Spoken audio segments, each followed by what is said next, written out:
वतन नसीब कहाँ अपनी किस्मतें होंगी, जहाँ भी जाएंगे हम साथ हिजरतें होंगी। कभी तो साहिबे दीवारों दर बनेंगे हम, कभी तो सिर पर हमारे नई छतें होंगी। मंजर भोपाली की इन पंक्तियों को जब भी मैं दोहराता हूँ, मेरे जहन में पारमा के बच्चों की छवि उतर आती है। वो पारमा के बच्चे जो कि गरीबी, असमानता, भूखमरी के कारण अपने देश, अपने समाज, अपने गांव, यहाँ तक कि अपने खुद के माता पिता तक को छोड़ने के लिए मजबूर हो गए। ये कहानी ऐसे बच्चों की है जो पारमा शहर से गैरिबाल्डी शहर के भविष्य बनने के लिए ट्रेन से उतर चुके हैं।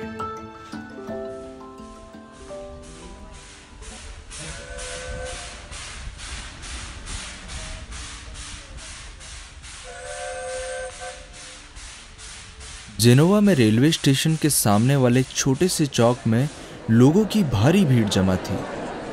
उनमें अधिकतर मजदूर थे, लेकिन बढ़िया कपड़े पहने लोग और संपन्न तथा खाते पीते लोग भी उनमें शामिल थे। नगरपालिका के सदस्य इस भीड़ में सबसे आगे थे।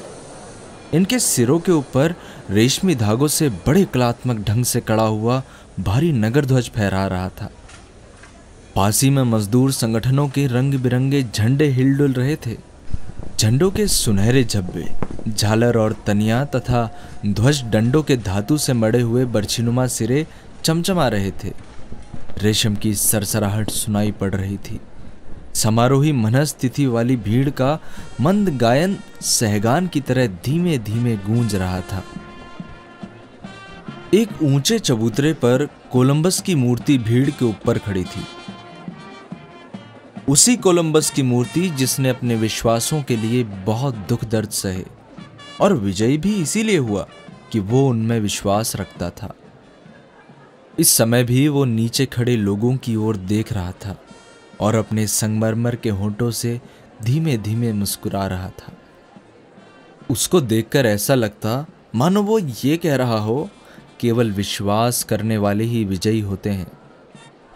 बाजे बजाने वालों ने कांसे तांबे के अपने बाजे चबूतरे के गिर्द मूर्ति के कदमों में रख दिए थे और वो धूप में सोने की तरह चमक रहे थे। पीछे की ओर ढालू अर्धचंद्रकार स्टेशन की संगमरमर की भारी भरकम इमारत ऐसे अपनी भुजाएं फैलाए खड़ी थी मानो वो लोगों को अपनी बाहों में भर लेना चाहती हो। बंदरगाह की ओर से भाग चलित जहाजों का फक फक पानी और प्रॉपलर में दबी घुटी आवाज, जंजीरों की छनक, सीटियां और चीख चिल्लाहट सुनाई दे रही थी। चौक में शांति थी, उमस थी और वो तेज धूप से तप रहा था। घरों के छज्जों और खिड़कियों में औरतें फूल लिए खड़ी थी तथा उनके पास ही पर्व त्योहारों के अवसरों की तरह सजे धजे और फूलों की तरह प्रतीत होने वाले बच्चे खड़े थे। स्टेशन की ओर बढ़े आ रहे इंजन ने सीटी बजाई। भीड़ हरकत में आई। मुड़े मुड़ाए अनेक टोप काले पक्षियों की भांति हवा में उछल गए। बजावियों ने बाजे उठा लिए। कुछ गंभीर और अधेड़ उम्र के लोग तो अपने आप को ठीक ठाक करके आगे आए। उन्होंने लोगों की ओर मुंह किया और हाथों को दाएं बाएं हिलाते डुलाते हुए भीड़ से कुछ कहने लगे। धीरे धीरे और मुश्किल से हटते हुए लोगों ने सड़क पर चौड़ा रास्ता बना दिया। किसका स्वागत किया जा रहा है? पारमा शहर के बच्चों का। पारमा में हड़ताल चल रही थी। मालिक लोग झुकने को तैयार नहीं थे। मजदूरों के लिए स्थिति बड़ी कठिन हो गई थी और इसीलिए उन्होंने अपने बच्चों को, जो भूख के कारण बीमार होने लगे थे, जेनोवा में अपने साथियों के पास भेज दिया था। रेलवे स्टेशन के खंभों के पीछे से बालकों का एक सुव्यवस्थित जुलूस आगे बढ़ रहा था। वो अधनंगे थे और अपने चिथड़ों में झबरीले अजीब जानवरों की तरह झबरीले से लग रहे थे। वे 5-5 की कतार बनाए और एक दूसरे के हाथ को थामे हुए चले आ रहे थे। बहुत ही छोटे छोटे, धूल मिट्टी से लथपथ और शायद थके हारे। उनके चेहरे गंभीर थे, किंतु आंखों में सजीवता और निर्मलता की चमक थी। और जब बैंड ने गैरीबाल्डी के स्तुति गान की धुन बजाई तो उनके दुबले पतले, तीखे और भूख से पीड़ित चेहरों पर खुशी की लहर दौड़ गई। उल्लासपूर्ण मुस्कान खिल उठी। भीड़ ने भविष्य के इन लोगों का बेहद शोर मचाते हुए स्वागत किया। उनके सम्मुख झंडे झुका दिए गए। बच्चों की आंखों के चौंधियाते और कानों को बहरे करते हुए खूब जोरों शोरों से बाजे बज उठे। ऐसे जोरदार स्वागत से थोड़ा अचकचाकर घड़ी भर को वो पीछे हटे, किंतु तत्काल ही संभल गए, मानो लंबे हो गए, घुल मिलकर एक शरीर बन गए और सैकड़ों कंठों से, किंतु मानो एक ही छाती से निकलती आवाज में चिल्ला उठे, इटली जिंदाबाद, इटली जिंदाबाद, नया पार्मा शहर जिंदाबाद। बच्चों की ओर दौड़ती हुई भीड़ ने जोरदार नारा लगाया, गैरीबाल्डी जिंदाबाद। भूरे पच्छड़ की तरह भीड़ में घुसते और उसी में लुप्त होते हुए बच्चे चिल्लाए। होटलों की खिड़कियों में से घरों की छतों पर से सफेद परिंदों की तरह रुमाल हिल रहे थे।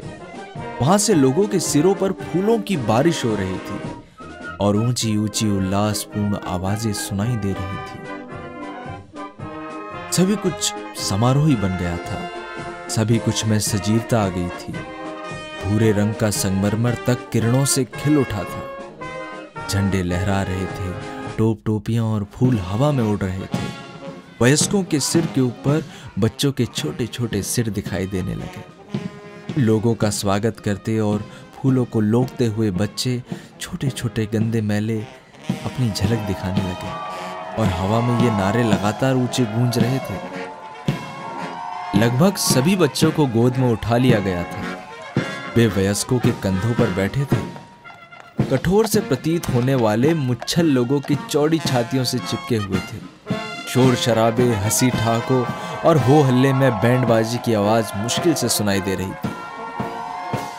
शेष रह गए बालकों को लेने के लिए नारियों की भीड़ इधर उधर भाग रही थी। एक दूसरे से कुछ इस तरह प्रश्न कर रही थी, अरे अनीता, तुम कितने बच्चे ले जा रही हो? 2 बच्चे ना?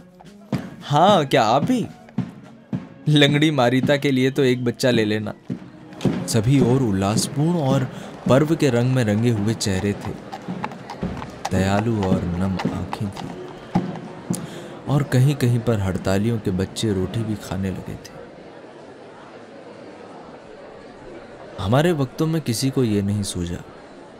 चोंच जैसी नाक और दांतों के बीच काला सिगार दबाए हुए एक बूढ़े ने कहा, और कितना सीधा साधा उपाय है।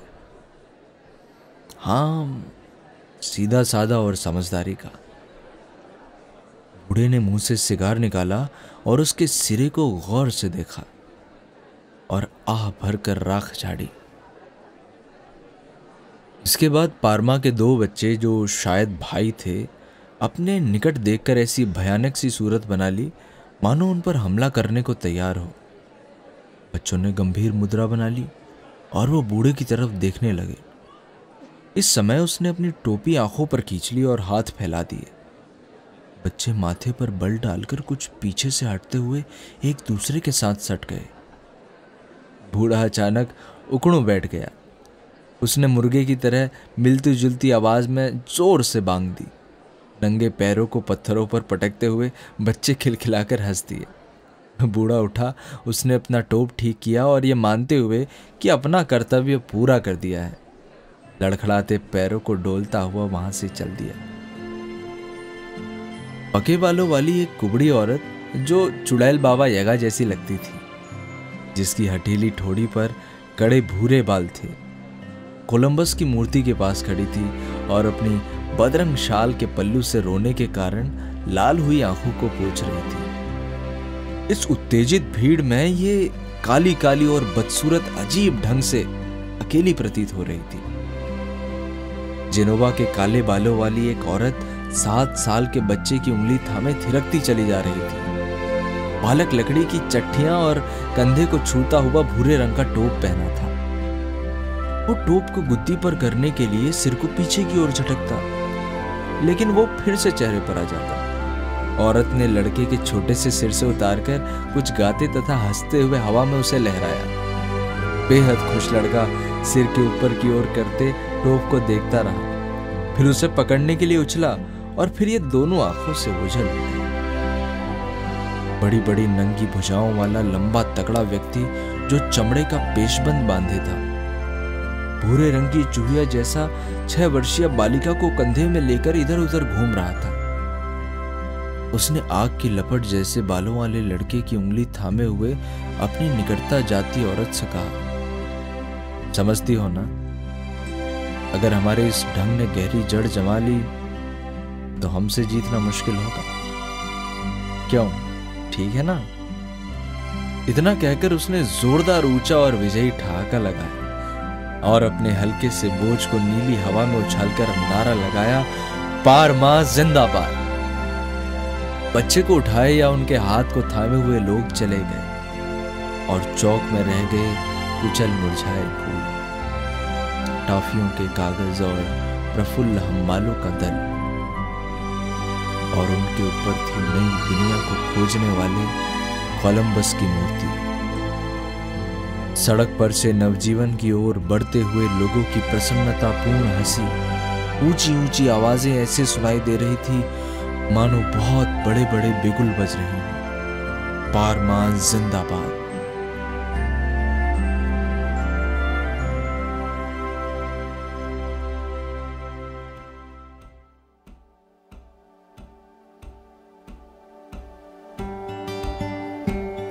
कैसी लगी ये कहानी आपको? आप हमें कमेंट में ज़रूर बताएं। अगर आपको ये कहानी पसंद आई हो तो इस वीडियो को ज़रूर शेयर करें। सहयोगी इसी तरह आपके लिए नई नई कहानियाँ लाता रहेगा। इसके लिए हमें सब्सक्राइब करना ना भूलें। सहयोगी को आगे ले जाने के लिए आप हमें बाय मी अ कॉफी और पेट्रियन पर अपना समर्थन दे सकते हैं। तो जल्दी मिलेंगे दोस्तों नई कहानी के साथ।